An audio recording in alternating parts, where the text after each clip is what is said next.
मेरे प्यारे विद्यार्थियों, आज हम दिसंबर 2022 में एसटेट लेवल 3 का पेपर उसको सोल्व करने का प्रयास करेंगे। हम इस पेपर में मैथ और रीजनिंग उसका पोर्शन ले रहे हैं। मैं इसके आधार पर आगे जो आने वाली जो परीक्षाएं हैं उनमें भी हेल्प मिलेगी। तो वीडियो को पूरी देखें। चलो वीडियो को शुरू करते हैं। 61वां क्वेश्चन, सूर्योदय के समय x और y दोनों का एक दूसरे की तरफ मुंह है। यदि y की परछाई x के दाईं ओर पड़ रही है तो y का मुंह किस दिशा में है। अब दिशाओं का जब जिक्र होता है तो हम सबसे ऊपर उत्तर, इधर पूर्व, ये पश्चिम, ये दक्षिण, तो ऐसे दिशाओं को लिखते हैं। तो सूर्योदय पूर्व से, यहां से जब सूर्य निकलता है तो दो x और y ये खड़े हुए, x और y, और दोनों एक दूसरे की तरफ मुंह, इसका मुंह इधर है और इसका मुंह इधर है। यदि y की परछाई x के दाईं ओर है, इसकी सूर्य यहां से निकलता तो परछाई इसकी इधर होगी और इसकी इधर होगी। तो यदि y की परछाई x के दाईं ओर है, x का दाईं तरफ इधर है और दाईं तरफ परछाई है इसकी, तो y का मुंह किस दिशा में है। y का मुंह ये है, किस दिशा, ये दिशा कौन सी है, उत्तर। तो इसमें आंसर क्या है, 62। एक नाव किसी निश्चित दूरी को धारा की दिशा में 3 घंटे में जबकि वापसी 4.5 घंटे में तय करती है। यदि धारा की चाल 3 किलोमीटर प्रति घंटा है तो शांत जल में नाव की चाल क्या है। अब इसमें क्या होता है, जब हम नाव को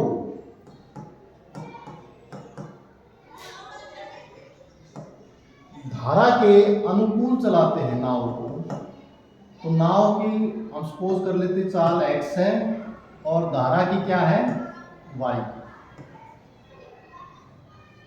अगर धारा की दिशा में चाल देखें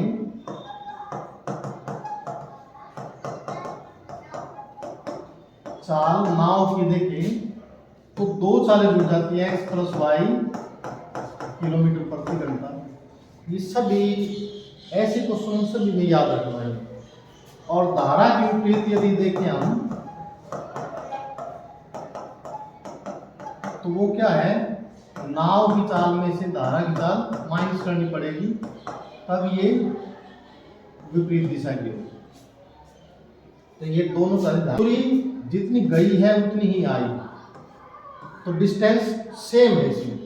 तो 3 घंटे में धारा की दिशा में 3 घंटे में ये दूरी है, चाल गुना समय।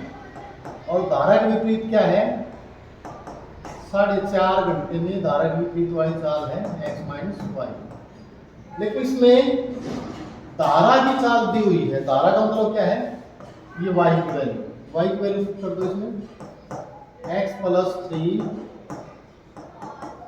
4.5x माइनस 3, 3 से काट दो 1.5, x प्लस 3 1.5x और ये है 4.5, x की वैल्यू 0.5 और ये है जोड़ दो इधर 7.5, x 5 से डिवाइड कर दो 15 किलोमीटर प्रति घंटा।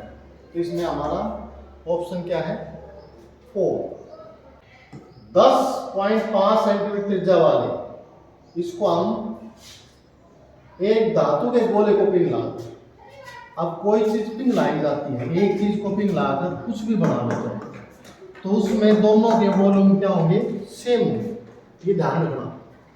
तो 10.5 सेंटीमीटर त्रिज्या है, गोला है, उसको पिघलाया है, इसको हम पॉइंटों में यदि निकाले, गोले की त्रिज्या क्या है 10.5 और बटे में 10, 21/2 सेंटीमीटर होगी।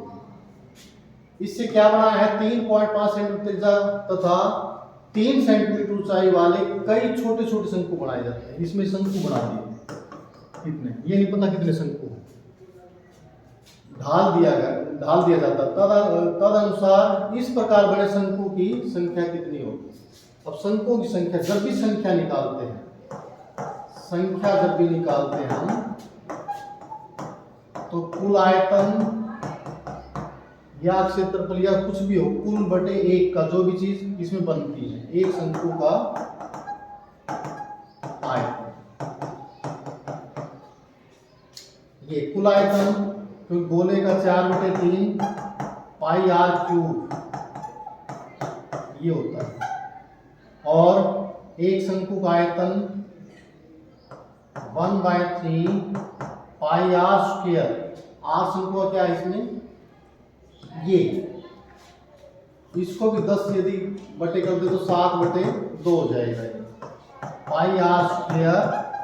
और ऊंचाई क्या है इसकी 3, पाई से पाई कैंसिल हो जाएगा, 3 से 3 कैंसिल, 4 21/2 21/2 21/2 3 बार। और इसमें भी 7/2 7/2 7 और मल्टीप्लाई 3। नीचे से नीचे वाला कैंसिल कर दो और ऊपर से ऊपर वाला 7 या 21, 3 से 3 कैंसिल और इसमें भी 7 या 21, ये 2 दूनी 4, 21 या 63 63 दूनी 126 शंकु। तो 126 ऑप्शन हमारा बी ठीक। हाँ, 64वां क्वेश्चन, यदि कोई धनराशि वार्षिक चक्रवृद्धि ब्याज की दर आधार पर 3 वर्षों का चक्रवृद्धि ब्याज जोड़कर इतने गुना हो जाए। कोई धनराशि इतने गुना हो जाता है, इसका मतलब मिश्र धन हो जाता है, तो ब्याज की वार्षिक दर क्या है। अब 3 वर्षों में ये हो गया, समय है 3 वर्ष, 3 वर्षों में हो गया 3 सही 3/8 या 27/8। इसका मतलब है यदि प्रिंसिपल 8 है तो अमाउंट कितना हो गया 27। प्रिंसिपल यदि 8 है तो अमाउंट हो गया 27। और कितने सालों में, 3 सालों में। समय इसको उल्टा करें। अब इसमें ये देखो क्या बनता है, इसका 8 का क्यूब क्या है 2, इनका रेशियो कितना हो गया, इसका क्यूब रूट है 3। तो इसका मतलब प्रिंसिपल 2 है तो कितना बढ़ गया, 1 बढ़ गया। तो 1 बढ़ गया, किस पर बढ़ गया, 2 पर। और कितने प्रतिशत बढ़ गया, 100 से गुणा करके, तो ये 50%। तो ऑप्शन हमारा 1865 लोगों में से 660 अंग्रेजी बोल सकते हैं और 1305 हिंदी बोल सकते हैं, परंतु 120 व्यक्ति दोनों में से कोई भी भाषा नहीं बोल सकते। तो पहले तो 1865 ये जितने हैं इसमें से जो कुछ भी नहीं बोल सकते, कोई भी भाषा नहीं बोल सकते, उनको माइनस कर दो। पहले तो 5 4 7 और 1 लोग हैं जो या तो एक भाषा या दोनों या कोई सी एक भाषा बोल सकते हैं। सिंगल है उनको जोड़ो। 1305 ये है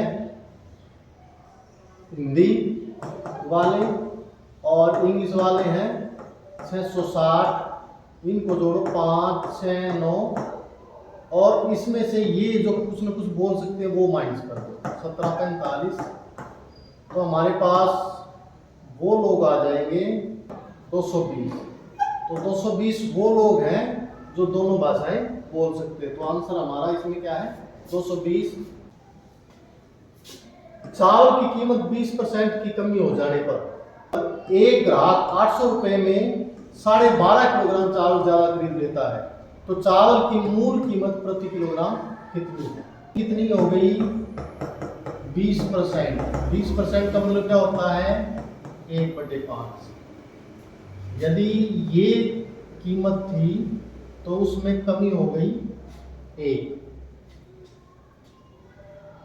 प्राइस हमारे पास क्या था, 5 और उसमें कितनी कमी हो गई, 1 कमी होगी, 4 हो गई। तो कंजम्पशन कितना होगा, उल्टा हो जाएगा। कंजम्पशन का रेशो 4:5 हो जाएगा। तो कितना बढ़ गया, उपभोग कितना बढ़ गया, इसमें 1 बढ़ गया। 1 जो बढ़ गया वो किसके बराबर है, 1 यूनिट बराबर 5.5 किलोग्राम। और ये 4 यूनिट, क्योंकि हमें मूल कीमत निकालनी है, तो मूल कंजम्पशन कितना है, 4 यूनिट की वैल्यू कितनी होगी, 12.5 गुणा 4, 12 चौक 48, ये 50 होगी, 50 किलोग्राम। इसका मतलब 50 किलोग्राम जो चावल है वो पहले खरीदता था, उसकी कीमत क्या थी, तो पहले जो प्राइस है वो क्या था, 800 रुपये में 50 किलोग्राम चावल आते थे, 5 16, ये 16 रुपये जो है वो पहले कीमत थी। ऑप्शन हमारा चौथा ठीक, 67। विभाजन के योगफल में विभाजक भागफल का 12 गुना, शेषफल का 5 गुना, यदि उसमें से शेषफल 36 हो तो भाज्य ज्ञात कीजिए। हमें ये पता है कि भाज्य जब हम लिखते हैं, भाज्य ये भाजक, ये भागफल और नीचे क्या है, शेषफल, ये होता है। और भाज्य का मान जब निकालते हैं तो इन दोनों की गुणा कर देते हैं और ये जोड़ देते हैं, ये होगा भाजक गुणा भागफल प्लस शेषफल।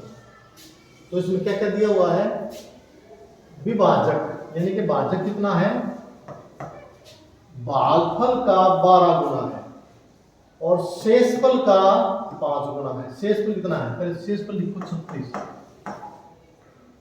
36 है, 36 का 5 गुना क्या होगा, ये 36 गुणा 5।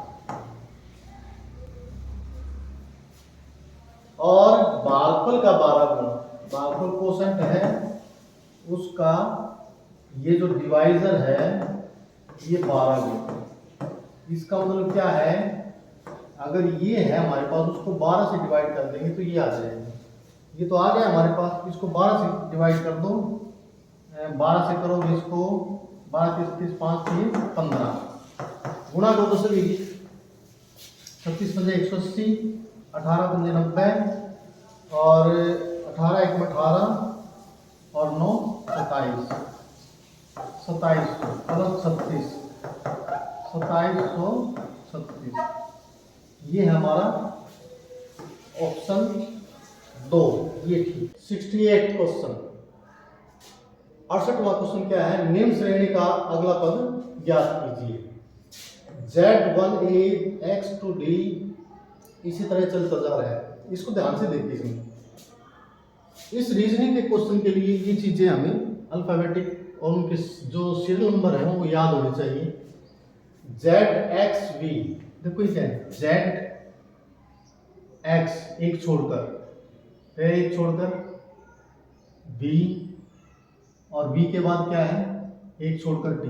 तो इसमें भी P के बाद एक छोड़कर देखिए क्या है, P ये है, एक छोड़कर N, इसका मतलब क्या है, यहाँ N आए पहले। इसमें संख्याओं को ये देखें, संख्याओं में N देखो 2 में, N 2 में, और संख्या 26 76 26 76 2 में, तो अलग जो चीज है वो T या S है। तो लास्ट वाला देखो, इसमें क्या है, इसमें पैटर्न क्या बनता है, ADG, AD 2 छोड़ दिया, फिर G, ये 2 छोड़ रखे हैं, तो इसमें 2 छोड़ो, P के बाद 2 छोड़ेंगे, देखो P के बाद 2 छोड़ दो, S आएगा, तो S, तो इसमें ऑप्शन क्या है हमारा 3 ठीक। क्वेश्चन नंबर है 69, इसको देखो, किसी संख्या को 5 9 13 से विभाजित करने पर क्रमशः 2 6 10 शेषफल बचता, तो ऐसी सबसे छोटी संख्या क्या होगी। तो इसमें ध्यान से यदि देखें तो इसमें क्या है, डिफरेंस हमारे सभी में क्या है, 3 का डिफरेंस है, 3 का डिफरेंस है। तो ऐसी स्थिति में क्या करते हैं, हम इसका एलसीएम निकाल लेते हैं, इसका एलसीएम, और लास्ट में क्या इसमें हम ऑप्शन से भी कर सकते हैं इसको। ऑप्शन से देखो कैसे करोगे, तो 3 इन संख्याओं में 3 जोड़ो और ये इन सभी से भाग होनी चाहिए। अगर 3 5 हो गए तो 5 से तो हो जाएगा, ये 9 से नहीं होगा, तो ये ऑप्शन हमारा गलत है। इसमें 3 जोड़ोगे 595, तो 5 से हो जाएगा 595, 5 5 10 19, ये 9 से नहीं होगा, ये भी ऑप्शन हमारा कैंसिल हो गया। ये 575 हो जाएगा, ये 3 जोड़ेंगे तो 575, 5 से हो जाएगा 9, 9 से नहीं होगा, ये ऑप्शन हमारा। तो ये देखो 585 हो जाएगा, 8 18, ये 9 से होगा और 13 से भी हो जाएगा, तो ऑप्शन हमारा 4 ही ठीक है। ठीक है, क्वेश्चन ये रीजनिंग का है। किसी निश्चित कूट भाषा में पार्टिकल को ऐसे लिखा जाता है, रेट को ऐसे लिखा जाता है, तो इसी समान कूट भाषा में डॉक्यूमेंट्स को लिखा जाएगा। तो पार्टिकल इससे ये बनता है, देखो कैसे बनता है।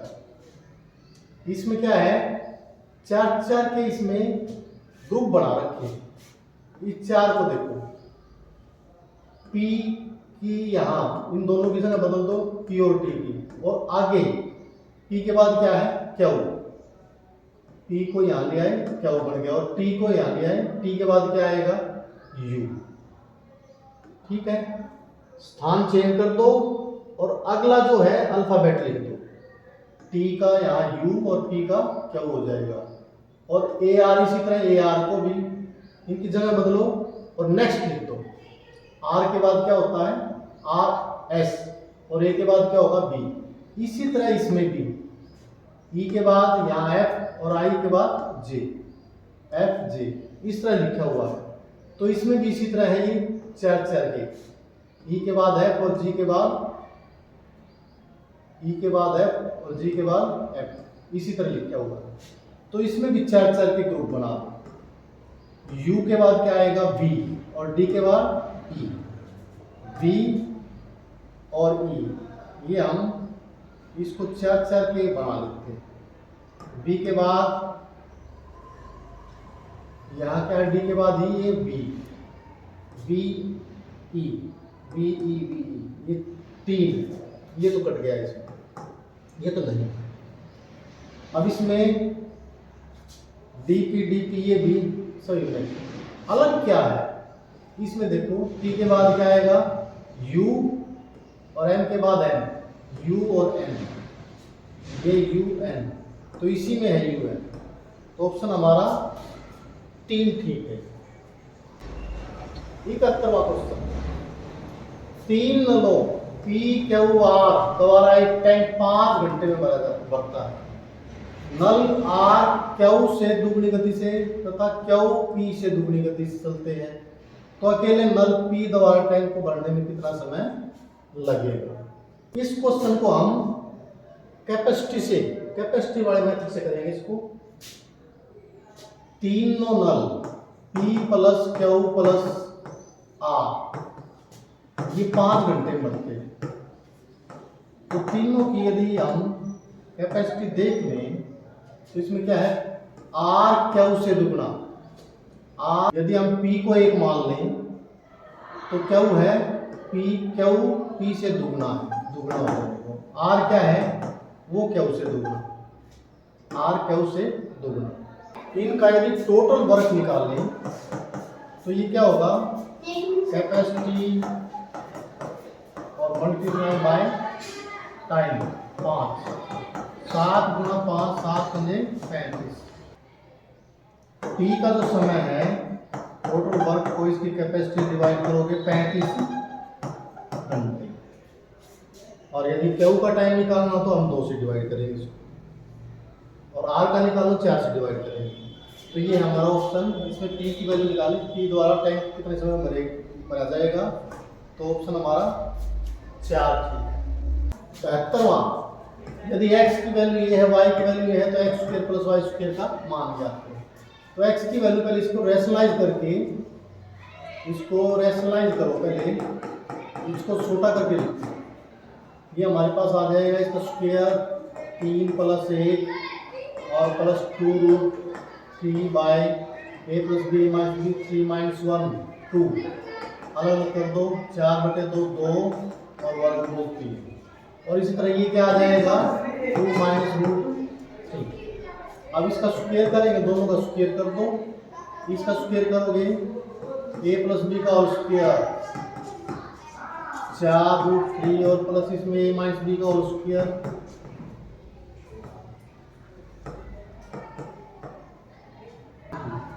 कैंसिल हो गया ये तो 7 और 7 14। ये हाँ, लड़कियों की एक पंक्ति में बात 73वां क्वेश्चन, एक पंक्ति में ए बाईं ओर से 10वें स्थान पर, ए बाईं ओर से, ये हमारा दायां है बायां, बाईं ओर से ए क्या है ये 10वें स्थान पर, और बी दाईं ओर से 14वें स्थान पर है, ये 14वें स्थान पर है, 14वें स्थान। यदि वे आपस में स्थितियां परस्पर बदल लेते हैं, बी यहाँ आ जाए और ए यहाँ आ जाए, तो ए बाईं ओर से 24वें स्थान पर, ए क्या है बाईं ओर से ये 24वें स्थान पर हो जाए। पंक्तियों में टोटल कितनी है, तो टोटल जब भी निकालते हैं left plus side plus right side -1, left side से देखिए कितने हैं, लेफ्ट साइड से 24, राइट से 14 और -1 38 - 1 37। तो इसमें हमारा ऑप्शन क्या है, तीसरा ऑप्शन ये। 74वां, एक दुकानदार एक वस्तु को 15% लाभ पर बेचता है, अब प्रॉफिट कितना 15%। अगर कोई वैल्यू 100, कोई वस्तु 100 की है, उसमें उसको 115 रुपये में बेचता है, अगर उसे 18 रुपया अधिक में बेचा जाता तो उसका लाभ 18% हो जाता, तो 18% का मतलब 118 हो जाता। तो डिफरेंस कितने का है, 3 का डिफरेंस है, 3 का डिफरेंस, और वास्तव में डिफरेंस क्या है 18, तो 3 यूनिट किसके बराबर है 18 के बराबर है। 1 यूनिट क्या है 18/3, 3 6 18। और हमने क्या निकालना उस वस्तु का क्रय मूल्य, क्रय मूल्य क्या था 100, तो 100 यूनिट की वैल्यू क्या होगी 6 × 100 600। तो ऑप्शन हमारा इसमें क्या है 3। 75वां क्वेश्चन, एक कस्बे की जनसंख्या 9000 है, यदि पुरुषों की जनसंख्या वृद्धि दर 5% और महिलाओं की वृद्धि दर 8% हो, तो एक वर्ष में जनसंख्या 9600 हो जाती है। पुरुषों की संख्या क्या है, तो जनसंख्या हमारे पास 9000 थी और ये है 96,000 हो जाती है, 9600 हो जाती है, यानी इसमें वृद्धि कितनी होगी 600 और बटे 9000 × 100 कितने परसेंट होगी ये 2, ये 60/9% बढ़ गई। अब यदि मेल और फीमेल में देखें, मेल में पुरुषों की 5% बढ़ती है और स्त्रियां उसमें हैं 8% बढ़ती है। इसको एलिगेशन मेथड से करेंगे, टोटल जो है ये बढ़ रहा है, इसको बटे है, इक्वल कर लो इसको 5 × 45 और इसमें क्या होगा 8 × 65, एक जैसा करो। हाँ, तो इसमें 60 में 45 गए 15 और 72 में से 60 गए 12, तो मेल और फीमेल का रेशो क्या हो गया 3 से ऊपर 3 × 12 और 3 × 15, 4:5। मेल और फीमेल का रेशो क्या है 4:5। 5, तो इसमें हमें मेन निकालने हैं पुरुष। पुरुष कितने हैं? 4, 9 और शुरू वाली जो है जनसंख्या 9000, तो इसमें कितने हो गए? पुरुष हो गए इसमें 4000। तो ऑप्शन हमारा 2 ठीक है। 76वां क्वेश्चन, डी सी तथा ई से लंबा है। डी जो है वो लंबा है सी तथा ई से। ए ई से अधिक लंबा नहीं है। ए लंबा तो है किससे? ई से, लेकिन अधिक लंबा नहीं है। बड़ा तो है। सी ए से लंबा है।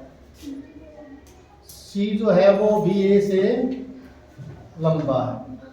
डी बी से अधिक लंबा नहीं है। डी बी से अधिक है, यानी कि बी लंबा है। बी से अधिक लंबा नहीं, इसका तो छोटा है।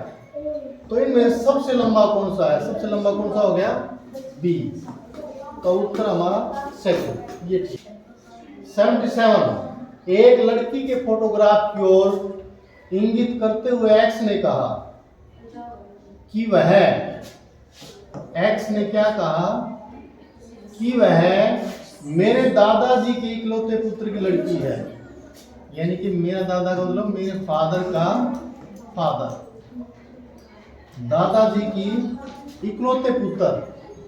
इकलौते पुत्र का मतलब उसके फादर ही हो गए। की तो लड़की है, इकलौते पुत्र की लड़की है। इसकी लड़की का मतलब ये दोनों आपस में क्या होगा? Bye bye. तो लड़की का एक से किस प्रकार संबंध है? ये इसका मतलब क्या होगा? इसकी बहन होगी। ये बहन भाई दोनों। Yes sir. तो ये है बहन। आंसर हमारा क्या है? बहन। 78वां क्वेश्चन, एक वाष्प इंजन वाली रेलगाड़ी पूर्व से पश्चिम की ओर जा रही है। अब यदि हम इसमें डायरेक्शन देखें,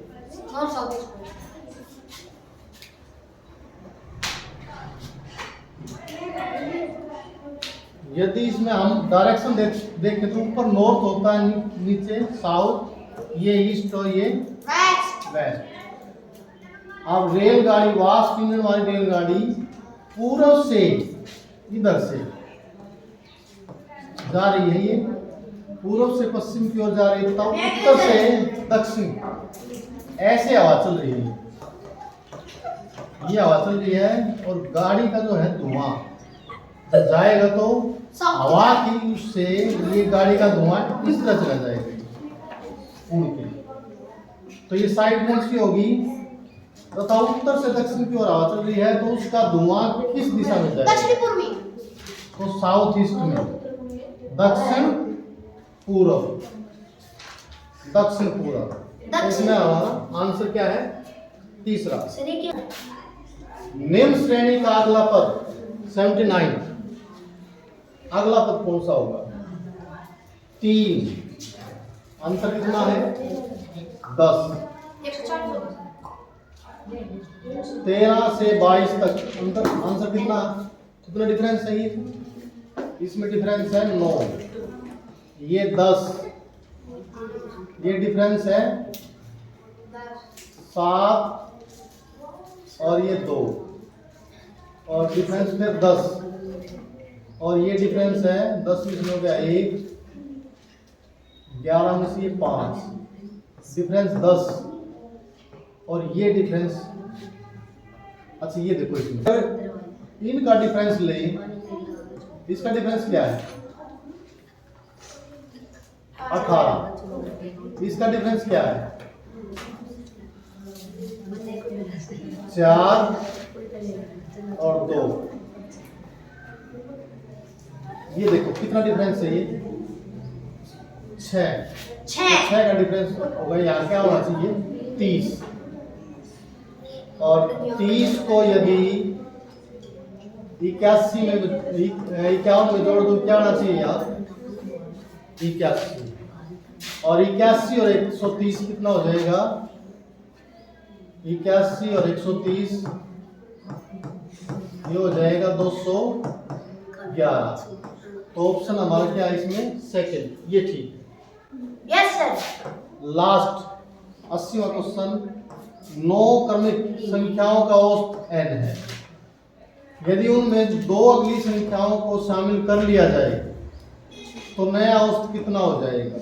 अगर हम संख्याओं में एक संख्या को ऐड करते हैं तो औसत में आधा बढ़ जाता है, और 2 को करेंगे तो 1 बढ़ जाएगा, 3 को करोगे तो 1.5 बढ़ जाएगा।